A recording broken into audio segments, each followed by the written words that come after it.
जी अस्सलाम वालेकुम नाज़रीन, आप देख रहे हैं उर्दू पॉइंट। मैं हूं फ़ारूक शहबाज वड़ाइच। हमारे साथ मौजूद हैं साबिक चीफ जस्टिस मियां साकिब निसार साहब।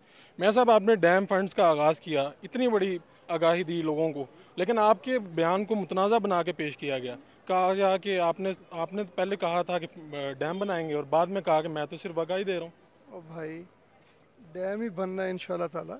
और ये सारा डैम का डोनेशन जो है और ये कैंपेन आगाही के लिए होती है। आगाही अवेयरनेस होगी तो फिर ऑब्जेक्ट अचीव किया जाएगा ना।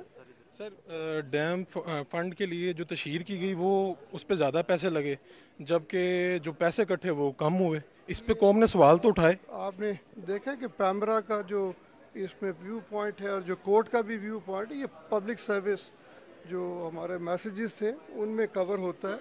और ये कोर्ट के ऑर्डर के साथ हुआ और पूरे बेंच का ऑर्डर था।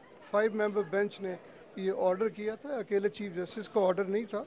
और इस पे जो पब्लिक सर्विस टाइम था उसमें से ये पब्लिक मैसेजेस दिए गए हैं अवेयरनेस क्रिएट करने के लिए। सर, कौम को आपकी ज़ात से बड़ी उम्मीदें वाबस्ता हैं, आपकी ज़ात से। और अब आपने कहा था मैं रिटायरमेंट के बाद भी इसके ऊपर पहरा दूंगा, डैम के ऊपर। अब किस तरह से पहरा देंगे? भाई, इम्प्लीमेंटेशन बेंच कॉन्स्टिट्यूट कर दिया है। 5 उसके मेंबर बेंच के मेंबर्स हैं, 3 उसमें वुड बी चीफ जस्टिस हैं।